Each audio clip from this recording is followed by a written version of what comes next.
Welcome to the Late Night Race Review.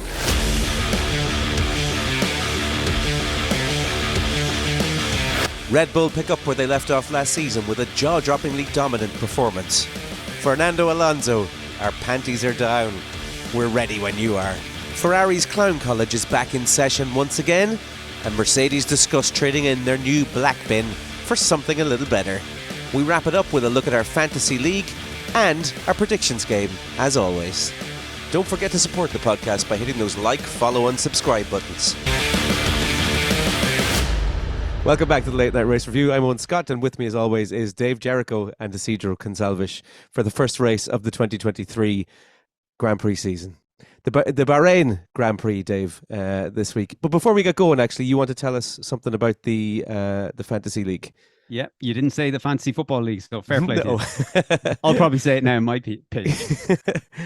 No, just to let everybody know that there's still time to join us on our first endeavor at our Formula One Fantasy League.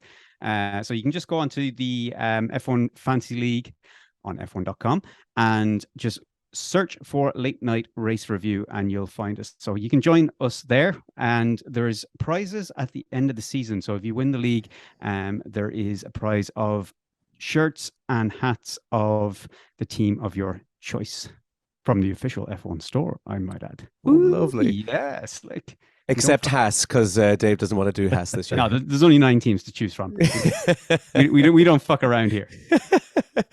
If you're on YouTube, whatever, we'll put links in the description below. For everyone else on Spotify, you just have to figure it out yourself. Find us. Yeah, it's all good. All right, lads. What's a somewhat predictable 1-2 finish to today's Bahrain GP? Although there was some surprises as we get through the grid a little bit. Let's start off at the very, very top, and we'll talk a little bit about Red Bull's dominance. It continues into the 2023 season, Dave. It's awful, isn't it? I was so hoping that Ferrari and Mercedes would have gotten their act together and we would have had something a little bit more competitive. But they were, I think, what was he getting? About 6 to 8 tenths in per lap. He was stretching on the first stint.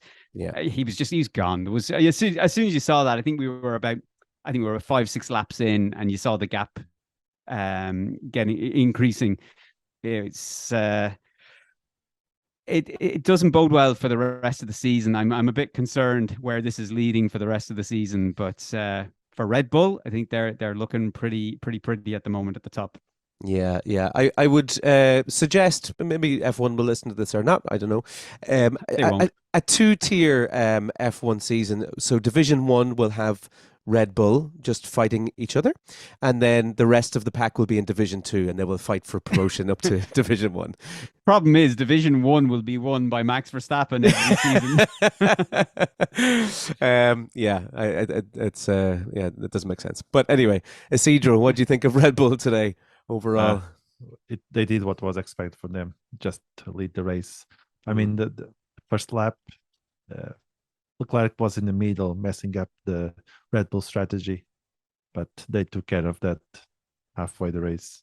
But overall, I think it was a good first race for everyone except McLaren team. Dave, go on.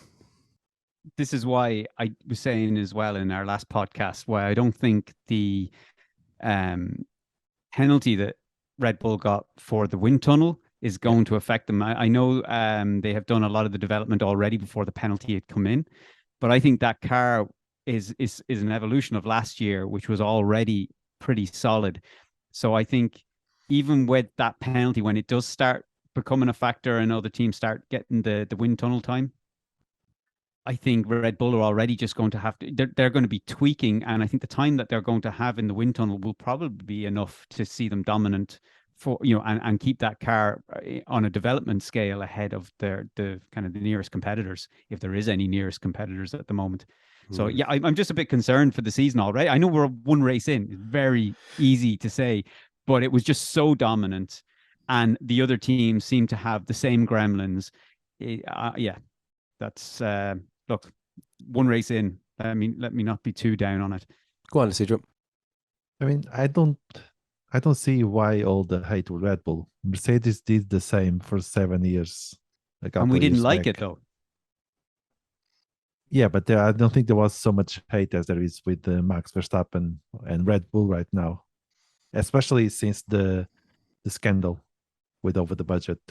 No, I don't think it's the hate towards Red Bull, and I think everyone was fed up with a dominant team, regardless of whether it was Mercedes or Ferrari in the past, McLaren in the past. I think everyone was getting fed up with the way Formula One went, with just a dominant team every season or for an era of Formula One. So in this case, this new set of regulations, we don't want to see Red Bull just dominating it until 2026. So I think that's what people's concerns are, that, are we going to just see Red Bull winning every season until 2026 when there's new regulation change, and hope that the pack shuffles up? Now, again, early days. Let's see what happens as development cycles progress and stuff. But Red Bull are in such a strong position already. Yeah. George Russell coming out after the race and saying that Red Bull has got this championship sewn up. I don't think anyone is going to be fighting with them this year. I expect they should win every single race this season. That is my bet. With the performance they've got, I don't see anyone challenging them. So that's hopeful. That's positive, isn't it? Why drive? Let's focus particularly on Max. There was no one near him after turn 2, was it? Turn 1, turn 2. Turn 3, 1. maybe. Once he made it through turn 1, he was gone. He started stretching in the lead. Yeah, so he said from there on in, it was all about looking after his tires, because you never know what's going to happen late in the race. But he even said it was like once we got through turn 1, that was pretty much it. A little bit of a challenge for Checo though. Talk to me a little bit about Checo today, Dave.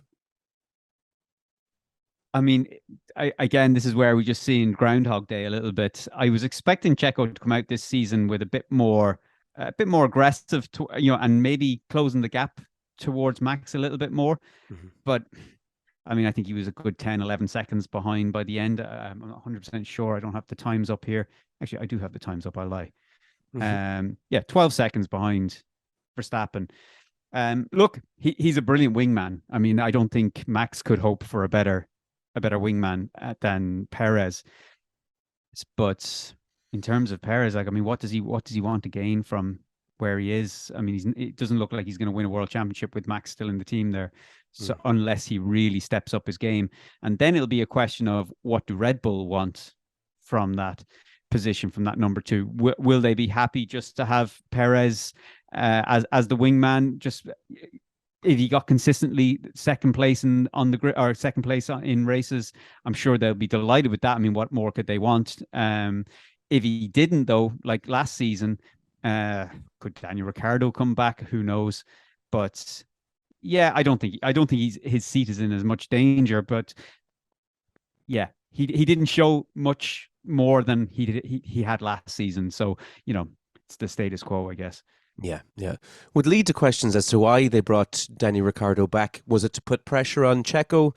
Or what was it for? Because if Danny Ricciardo comes in, can you imagine Danny Ricciardo sitting behind Max Verstappen as much as Checo does? I think an on-point Daniel Ricciardo would. I don't think he was as good as when Daniel Ricciardo was at the peak of his powers. Right. I don't think he was as good as Max Verstappen is at the moment. But I definitely think he would throw a better shape at challenging Max than Checo is at the moment. But then, for all we know, maybe the lay of the land at Red Bull is that you're sort of told you are number 2. Don't rock the boat. So we don't know. Maybe that's the pecking order, and they don't want the drivers sort of racing each other.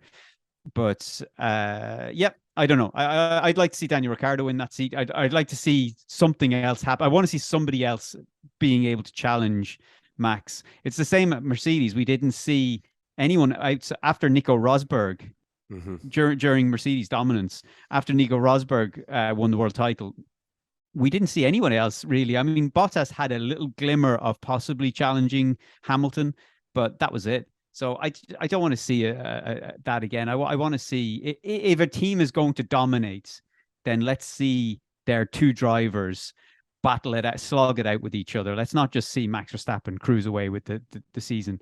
So yeah, that's all I've got to say on Red Bull anyway. Yeah, I'm really hoping that this segment of our podcast isn't just a copy and paste throughout the season where we talk about how dominant they are and how about easy it was.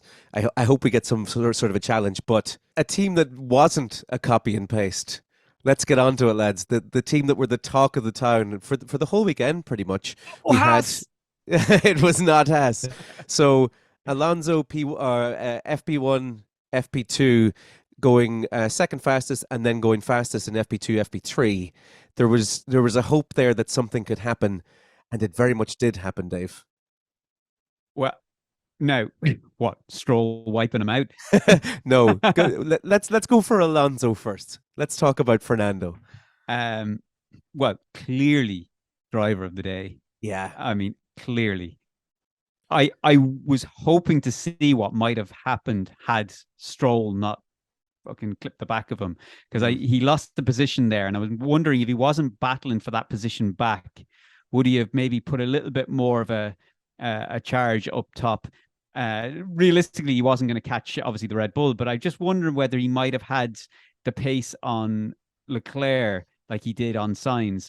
Because I know Ferrari came out and said that they thought that Leclerc, if his engine hadn't given up, that they thought that they had the pace on Alonso. But I'd like to have seen that play out, because I don't know. I think Alonso was looking pretty spassy at the end there. he was. And Isidro, the whole way through today, he was fantastic. There was a few battles. There was two in particular, one with George Russell and one with Lewis Hamilton, where it was a back and forth pretty consistently. He was just fantastic today, wasn't he? It was beautiful to see Alonso today. The way he went through Hamilton, lap 36. I think that was the final when he finally went through Hamilton. It was just beautiful to see Alonso today. It reminded me of Vettel at some times. He also did these beautiful overtakes. It was just beautiful to see Alonso, and very good finishing third. Yeah, and we'd be remiss if we didn't talk about Alonso's new little adopted son. Dave, give us your view on Lance Stroll this weekend. Cycling his bike into Alonso. Do you know, actually, all jokes aside, like, I was ready to come on here and rip into him, because I thought he shouldn't have necessarily taken the seat this weekend. I thought maybe he should have given himself some more time to recover. I thought maybe he was putting the team at risk of a point, of a good points haul. But I think, given the injury that he had, I think he did a stellar job. In fairness, like, I think he did a great job. Bar obviously clipping the back of his teammate and almost wiping them both out. But rather than harping on about Stroll or anything there, one thing to think about is that Alonso overtook Mercedes on track, Lewis Hamilton on track, in a Mercedes-powered Aston Martin. Yeah. And we'll get on to Mercedes issues later, but that just shows the development that they've done on this car. Like, it is it can't be underestimated. Like, it is absolutely phenomenal that they have basically got themselves in a position where early days, but quite possibly have just nudged ahead of Mercedes in the pecking order in the development race. And probably snapping at the heels of the Ferrari. Obviously, I think Leclerc maybe is getting a little bit more out of the car than Sainz is, given their lap times. But yeah, Alonso seems to be pushing. And we'd said last week, if anyone was going to get the best out of this car, it was going to be Alonso. And I really want to see what Stroll can get out of the car as well when he obviously recovers from his injuries. He's got 2 weeks now of recovery time. Yeah, I'm looking. This gets me excited for this season, is to see what not Alonso, but to see what Aston Martin can do in the mixer with Ferrari and Mercedes. I hope they can catch Red Bull in the development race, but if they can't, I think second place could become quite exciting, and we can just write off, the dominance side of things and just and focus on the Aston Martins. Yeah, it will be a race to number 2, basically, won't it? Yeah, it looks like it. Yeah. So yeah, just on Lance Stroll, it is pretty phenomenal. He had surgery 12 days prior to race day, I believe. Mm-hmm. So he's got pins in his wrist or something. Pins in his wrist, and there was, you could see the bandages and stuff. So to actually get on track, it actually shows what a competitor that guy is. We always have, like last season, we would talk about Lance Stroll, and we would somewhat unfairly probably put him in the category of like a Latifi. He was a little bit of a joke at times, but he's a true competitor. There's something there. Yeah, we always thought he was there because Daddy bought the team. And I think it was at the time when he bought the team, I think Checo was being pushed out. Yeah. And we were kind of thinking, Jesus, if you're pushing Checo, why are you pushing Checo out over Stroll? And we just obviously assumed, well, Dad owns the team, so that's why he's sticking around. But he's genuinely earned his place. He looks great. I mean, look, I think I said this exact same thing last week on the podcast, but the guy is looking great. I mean, he finished 6th today with pins in his wrist. I think he's a broken toe or something like that. So, I mean, look, let's see after Jeddah what the lay of the land is after that, Yeah, Isidro. And let's bear in mind that Stroll was not on for the testing, so his car was not adapted for him. So they have 2 weeks to prepare the car based on feedback from today, and 2 weeks so Stroll can recover a little bit more. So I'm looking for the next race. So it could be true then what Fernando Alonso is saying, that Lance Stroll could win a championship someday. It's possible. Are we talking Xbox or PlayStation? There were smirks all around there. I was just testing the waters. Okay, you'd mentioned Ferrari. Dave, is the Clown College back in session, or is this just misfortune today? Where do you stand? This team have gone nowhere from last season, it looks like. I mean, they've come out for the first race of the season with the exact same problems they were trying to work out from last season, with high tire degradation and the engine reliability issues. Now, and to be fair, the drag, I'm not even sure whether they've, like, the top line speed, I mean, that's possibly down to power unit as opposed to drag issues and stuff like that. I don't know whether they've resolved that, but still, they have the same issues as last season. Leclerc must be thinking it's Groundhog Day again. He's just gone out again with another reliability. And then Carlos Sainz is there on the radio again saying that he can't push it anymore, or he's not going to make it to the end of the race. Yeah. And I'm assuming he's referring to his tires going off. Now, I know this is a very hard track on tires. I think, as far as I know, it's probably the hardest track on tires in the whole calendar. Yep. But that being said, everybody else is in the same boat on the same tires, and they're able to get more out of it. So so Ferrari don't seem to have addressed that, that issue with tire degradation, for why that car is so hard on tires. So yeah. I don't know where they're going to go from here, because, like I said, it looks like Aston Martin have made more of a push closer to them than Ferrari have pushed closer to Red Bull. Yeah. Well, it remains to be seen whether those issues will be solved by next week, but it's worrying times for Ferrari yet again. Earlier on, we'd mentioned this battle.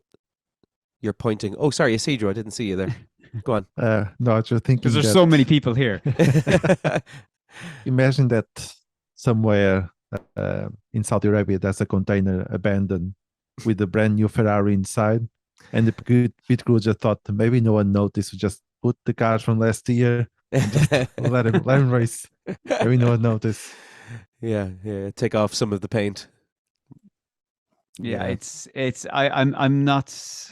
It's embarrassing that Ferrari did when they presented the car, they did a very good presentation. They drove the cars, they raced the cars, everyone was there and thought, well, this is a winning car. And today, all I could hear was just Leclerc, no. Yeah. Maybe it was a sad day. Go on, Dave. But they told us, when they were coming into testing, that before and after testing, that they had resolved the reliability issues. Now, I know everyone can have an engine failure, but when you've got a team like Ferrari who were having such poor reliability, to have this to happen on the first race of the season after you said that we've solved the problem. And also the rumor going around that there was going to be an extra 40 horsepower, which kind of made everyone think, well, if they've got that extra 40 horsepower, resolve the reliability problems, stop the high degradation of the tires, then everyone was just like, well, they've got to be pushing closer to Red Bull because Red Bull are running a very similar car to last year. Mm-hmm. Looks like it's all smoke and mirrors. Cedro. I can imagine Mattia Binotto now looking at Ferrari and say, so Told it wasn't me. At least I was able to win the first race last year. Yeah, they're just going to start picking people off in Ferrari and just to see what the actual problem is. There's someone in there. Someone's doing it. It has to be. Yeah. But let's move on to let's stop kicking Ferrari while they're down and move on to Mercedes. We'd mentioned Alonso's battle with both George Russell and Hamilton. Dave, Mercedes overall as a team, they should be maybe a little bit worried at the moment. There's talk there about that this they haven't gone the right direction with this car. They're going to overhaul it and change it completely. Where do they go? They should be embarrassed. Like, they should be absolutely embarrassed. They went with a concept that after preseason testing in 2022, so last season, it didn't look like it was the right direction. And everyone thought, there was talk of plan B at that stage. I think when we got to Barcelona, I think it was for the second preseason test, everyone thought they were going to bring plan B to Barcelona. Do you remember? We were all expecting to see the full side pod sort of design, and it didn't happen. And they did manage to squeeze a lot out of that car as the season went on, as it got towards the end of the season. Then they obviously have spent sort of from the start of last season to the start of this season developing, so all the during the winter and stuff like that as well, and have still decided that this is the right direction. So they double down and go with the same design again. They go through testing again and they're still, they're in preseason testing now for the 2023, and they're scratching their heads going, not 100% sure. And they're talking about plan B, and they're saying, Mike Elliott, I think, being interviewed saying, oh, well, plan B won't be a case that we're going to bring, a completely different concept and we're going to have side pods all of a sudden. He says plan B will just be a massive evolution on what we're doing. And lo and behold, we get to Bahrain. The car is an absolute shit show in comparison to any sort of progress.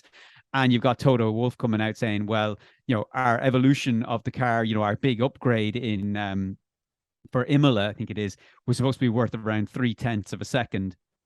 And Toto Wolff's now saying, I don't want that 0.3 of a second. I want a whole new approach. Yeah. I mean, I'm stumped. Like, I mean, how did you, like, after the first preseason testing in 2022, it was a bit of a pig. Then they went to Barcelona, didn't try anything different, stuck with it. It was a pig. Went through the whole season with all their developments. It was still a pig, but they were basically putting some stripes on the side of the pig so the pig went faster. And now they went through preseason here. It's still a pig. And like, why don't they just look at it and realize it's a pig? Get rid of it and get yourself a proper race car. Oh, Jesus. Yeah, they should be embarrassed. It's a disaster. For a top team like that who have been so dominant for so long, to make these type of mistakes, it is, as you say, it's utterly embarrassing. And the icing on the cake being that they were beaten by an Aston Martin who were so far behind them last season, who have managed to make such a leap to basically almost what looks to be a leap ahead of them in the pecking order. They're a customer of them. That they've just beaten them with their own engine and with a better concept. And I'm sure that's what's prompted Toto Wolff kind of saying, I need a new approach from my team, because there is no way you can justify now, oh, we're going to keep developing this concept, because you've just been beaten by your customer when they were so far behind you last season, and now they've beaten you on track, fair and square. A disaster. Cedro, is there any upside to Mercedes today or this week? Sorry. No, I don't think they just should go home in shame and think about what they did today. Here. They have probably the nicest car, the nicest livery, but that's it. They didn't show anything in the track today. Yeah, and two very frustrated drivers, I would imagine, as well. Another frustrated young man today, having to come into the pits a record maybe 6 or 7 times. Lando Norris and McLaren. Another absolute shit show, Dave. What happened with McLaren? Do you know? Okay, there's their car is I don't want to call it a pig because I call the Mercedes car a pig, so we'll find something else. All the Mercedes cars getting a Yeah, they're all pigs. No, like the McLaren, they knew going into this that they were up against it, but I don't know. I think there's something actually there. Like, I mean, when you look at how Lando's pace was at the end, I know he came in for 6 pit stops, but he was keeping pace with Hamilton and Alonso during that battle. Now I know they were battling each other, so we'll take that with a pinch of salt that they were dropping lap time. But I mean, they weren't falling back from Carlos Sainz too much during that battle. So keeping that in mind, I think Lando was keeping pace with them to a degree. Mm-hmm. So if they I'm kind of curious to see how they'll fare in Jeddah. I don't think it will be as bad. I'm going to shoot myself in the foot because it probably will be as bad. But I'm going to say I don't think it's going to be as bad for them in Jeddah. I think they will. Like they're not going to be deep inside the top 10. I think they're going to be maybe just scraping or trying to scrape one of the cars inside the top 10 during the race. I don't think they're going to have the qualifying pace, but during race pace, I think maybe they'll be trying to that'll be their target, will be just inside the top 10, I think. So yeah, I don't think they're quite the back, back to the back of the pack where they were when the hybrid era came in first. So I think yeah, I don't know. I think there's something there. I want to see more from that car. Like I said, I know they're up against it. They have huge upgrades coming for, I think, Baku. I think it is. Is it McLaren that are bringing upgrades to Baku? Let me check. I have some notes here. It is Baku.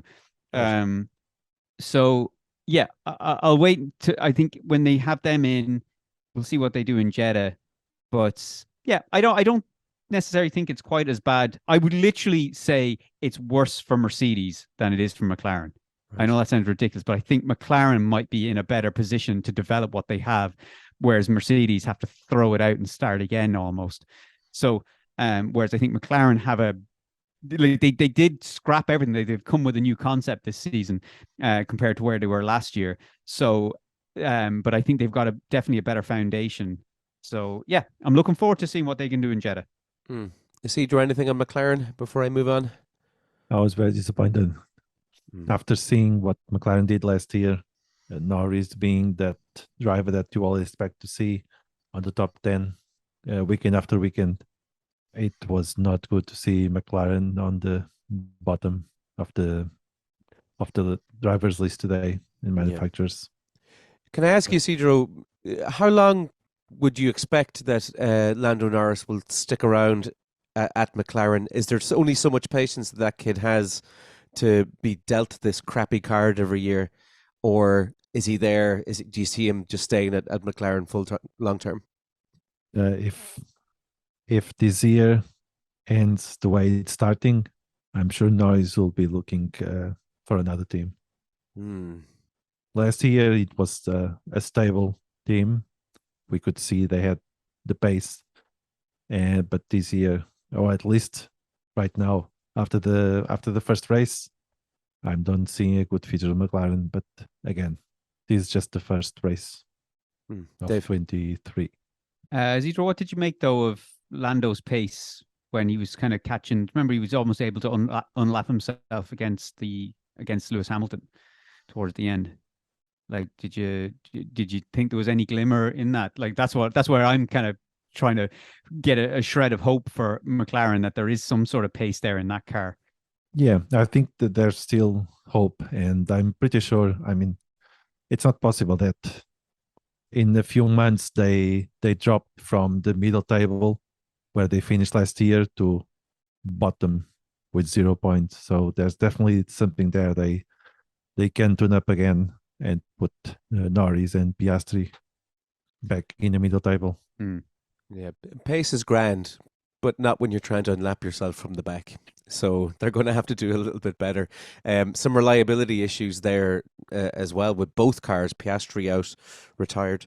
So yeah, I'd be a little bit more pessimistic about McLaren if I'm honest. Another man walking away, being pessimistic today, wondering what the hell he did to the race director's wife. Ocon, with I've lost count of how many time penalties he got. He got a time penalty at one stage for being French, I believe. So, Dave, break down Ocon's day and why he was the most unlucky man in Bahrain. Oh, so funny, wasn't it? I was in stitches, and the commentators were saying like about, oh, it's so funny, but we shouldn't laugh. And I was like, we should. This is hilarious. Like he gets what did he got? He got a 5-second not stop go penalty. He got a 5-second time penalty for not lining up on the grid in the box. Yeah. Now he tried to say that that's how he always lines up in the box, and he's never got a penalty before, which whatever, it's nonsense. Mm-hmm. So he got a 5-second penalty for that. Then he came in for his pit stop, which usually what the pit crew do then is they pause for the 5 seconds before they do any work on the car. But you can see from the footage, there's one of the pit crew guys is trying to undo the nose cone of the car to take the front wing off. Yeah. And you're like, what are you doing? Like, we can see you. You're on Sky. Like, like we can see you on fucking TV. Yeah. So he got a 10-second penalty for that. And then he came in to serve that 10-second penalty and then speeded in the pit lane and got a 15-second penalty for that. And I think, was there another one? Because I think Martin Brundle was saying that he had a 35-second in total penalty. Yeah. And I think that only came up, what's that? That's only 30 seconds there. So I think there's another 5-second penalty somewhere that I might have missed. God knows what. There's a Zinedine Zidane headbutt waiting for one of the pit crew who undid that nut too quickly. Mental, like, it's just one of those things, isn't it? Just when things go wrong, it just goes wrong, and that's it. There's nothing you can do about it. A lot of trouble. Isidro, can you cast any light on Ocon today? I think today was not his day. Maybe he missed Alonso. I don't know. Oh, or he was under pressure to try to beat Alonso. Maybe. Yeah, we shall see. Yeah, let's give an honourable mention to Williams, shall we? I mean they performed really well today. Sargent doing well, but ultimately did he actually finish? Yeah, he finished. Did. Oh, he did in 12th. Yeah, he finished. Yeah. But a 10th and a 12th finish for Williams. They're looking really good. They have a great car. They have a really good car this year. And again, we were saying in the podcast last week that they've sort of done. It was the Frankenstein's monster car. Like they lend from not from everyone, but they've sort of, their concept lends from a lot of the top teams that have tried and tested concepts, and it's just it's working for them. And this is first race in. They've plenty, and they're going to get some of the maximum amount of wind tunnel time and stuff like that for testing, because they were one of the lower teams last year, so they'll get more time in the wind tunnel.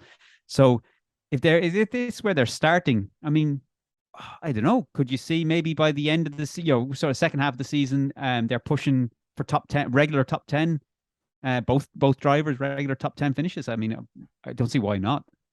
I would suggest McLaren and Williams have switched places, traded places this year. I think so, yeah. Isidro, anything on Williams? I was very happy to see Albon finish top 10, and Sargent. I think Sargent was the best of the rookies, wasn't it? Finished 12. He was, yeah. He was, yeah. So I'm very happy to see Williams doing well this year. And I'm sure overall Williams is happy that there's no crashes happening in every single race. Can I also give an honorable mention to Guan Yu Zhou, who decided to, even though they weren't going to be able to take the point for the fastest lap, they decided to go for the fastest lap just so Alpine didn't have it. That's beautiful. Like, wonderful. I love that. I love that. Very good. And could I just say, Gasly went from 20th on the grid up to 9th. I mean, that's pretty outstanding drive for him today. Another good honourable mention as well. Yeah, but other than that, I think that rounds up the grid pretty well. We've declared that we're not going to mention Haas, and rightly so. Their race pace was muck today. Yep. So that'll bring us on to our next part, which is the predictions, Dave. Predictions. But before we go into predictions, we did mention about the F1 Fantasy League at the start of the podcast, and lo and behold, the gremlins have calculated the tables. We were waiting for the update to come in. Excellent. And we can announce whoever Team Trek is. You are currently top of the league with 348 points. Wow. And I will also like to mention that our very own Isidro Gonçalves is propping up the bottom of the league on 115 points. I thought he was going to be second. No, horrible. He is rock bottom. He is proper rock bottom. Oh no, it's Isidro. So we'll give a few other mentions here. Let me see, Scotty, what's your team name there? Let me see where you're in the league. Landon Norris. Landon Norris, where are you? Up to 7th, Scotty. You made it to 7th. I'll take that. Yeah. Myself, JCB All Stars. I'm rocking 16th place still. I started 16th after qualifying, and I've remained 16th. So I am a pretty exciting prospect. So, let me get this right. Am I top of between the three of us?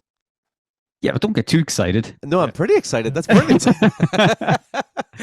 All right. Well, look, that's the F1 Fancy. We'll hopefully be able to do that at the start of the podcast, but unfortunately, it takes a while for F1 to calculate the table, so we may have to drop the updates at the end of the podcast. So anyone listening, you can expect it to be found there.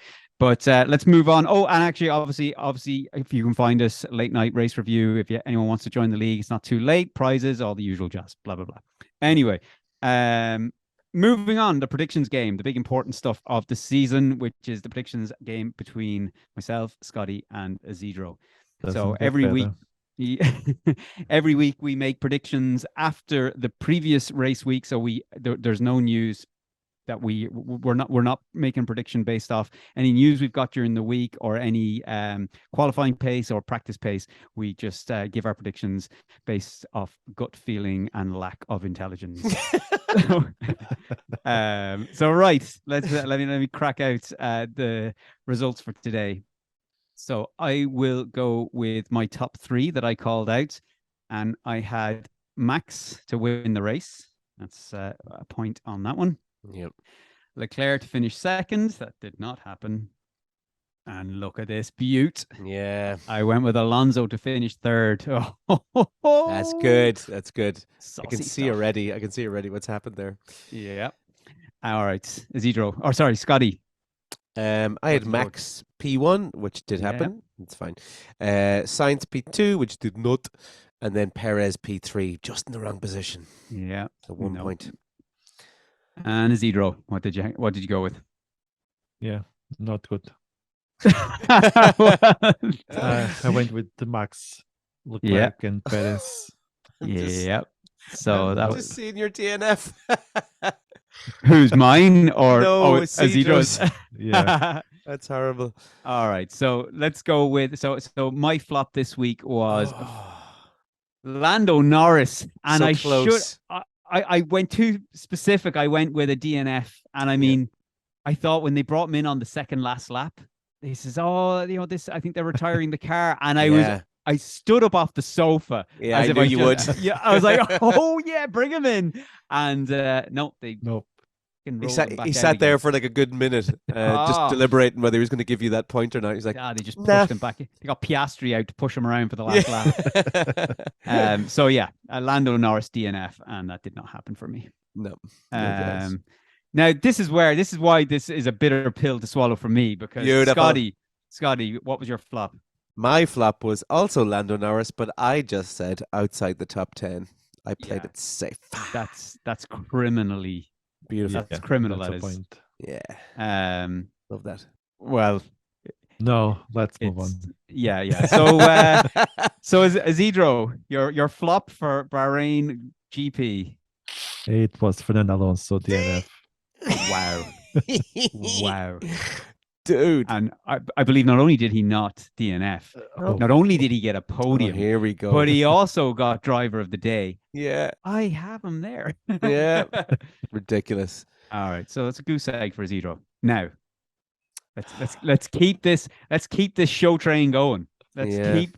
keep the sparkly glitz and glamour pointed at this guy, because my surprise, Alonso for a podium. Madness, Oh, Dave. Madness, beautiful. you were saying. Now, I've got an argument for you not getting a point here. Okay? No. I I've got asked an already argument. last week whether there was an issue with this, and you said no. I'll let you have it because you've doubled down on it. No, I've got one little argument. It's that go on. you spelled it Alonso. You didn't put the O at the end. Alonso. I went with yeah. I get it. I got the S and the O the wrong way around. But, so Yeah. Alonso didn't get a podium, so I'm out. Oh, yeah, and technically it's the same for mine here. So I guessed Alonso P5, and that did not happen. He was P3. Oh, Zedro, So close. heartbreak. close. Your surprise for this week. Logan Sargent top 10. Wrong Yeah. Williams. Wrong driver. Williams. Yeah, should so have close. betted on Albon. Can't go wrong with Albon. Yeah, I went with Albon last year so many times. Yeah, you got a new toy boy now. Yeah. All right. Now, Saudi Arabia. I'm going with. Actually, in fact, I'm going to be pretty uneventful here. I'm going with the same top three. Ooh. Going with Max to win the race. I'm going with Leclerc not to have an engine blow up and will come second. And I think Alonso, he will definitely outpace Sainz, I think. And Perez is a question mark. I could easily have put Perez in there in P3, but I'm on the Alonso hype train. Alonso is my Mick Schumacher for 2023. So I'm going with Alonso. All right, Scotty, who you got? Top three. I'm going to go dramatic on this. I'm going to say Max, obviously, is going to go P1. Yep. I'm going to say I'm getting on the Alonso hype train big time here. I'm going to say Alonso P2. He's going to battle my P3, which is Sergio Perez, but he's going to come out on top. It's going to be fantastic. Look at you all jumping on the hype train late. Yeah. Like I was there I was day one, baby. I was there before he was famous, man. All right. Jesus, Alonso P2. Wow. Yeah, okay, I'm just going in. Proper. Jesus, you went all in. Yeah, I'm with him. Yep. Gobbled it. Okay, so Zero, who did you go with? P3 or for start your top three? Max, Perez, and Sainz. Ooh, Sainz. Okay. You're Perez. still not keen on Alonso.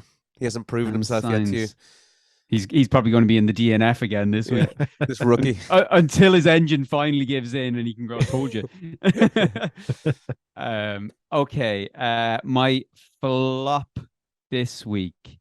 I've gone in hard here on the prediction. I'm going with Alpine with a double DNF. Oh, I know. I should get 2 points for that if it comes off. double ditties. Right. I am going to say, and I've made up a little bit of a song for this one. Oh, it's Jesus. if it's not one Ferrari, it's definitely the other. If it's not one Ferrari, so Sainz flap. He's going to have a DNF. His engine's going to fucking explode all over the place. Sainz DNF. Oil everywhere. Jesus. I'm seeing Leclerc at night switching the stickers with the name. So Yeah. Putting the 55 on the other car. Okay, so we're going with two DNFs. Okay, Isidro, who have you gone with for your flop? George Russell outside top 10. Outside top 10. Yeah. Mr. Reliable. It's possible. It's possible. So my surprise, and I should definitely get this one based off today's result. I'm going with Lando Norris inside the top 10. Yeah, I mean, Ooh, we have to give it to him. I mean, Lando's. I mean, he finished. I mean, he was 2 laps down today. Like, I mean, you can't say that wouldn't be a surprise. Yeah. Okay. That's a safe one. I like it though. Wait. Norris outside top 10? No, inside top 10. Oh, okay. Yeah. That's what I heard. You were so shocked. You weren't. All right, Lando to complete 5 laps. Yeah. Okay, Scotty, surprise. Here we go. Come on, Logan Sargent inside the top 10. No! Oh. Boom! Yes. Go, baby. America. Fuck yeah. Yeah, All that's right, where Logan, we're going. inside top 10. All right, Isidro, last prediction of the day. Bottas P5. Bottas P5. Yeah, precise. Yeah. We can allow it. Even Bottas will be surprised if he gets a P5 in Mm. Saudi Arabia. yeah, exactly. Yeah. All right, perfect. Well, I think that wraps up our predictions for Saudi Arabia for the Jeddah race, which I'm looking forward to now because we'll start seeing who's separate the men from the boys on that, and the development corners will be buzzing. So I don't know whether we will be back. I don't think we'll be back next week because we've got 2 weeks now until Saudi Arabia. So we won't bother you next week with a load of whole nonsense. We'll be back for the Jeddah Grand Prix review. So until then.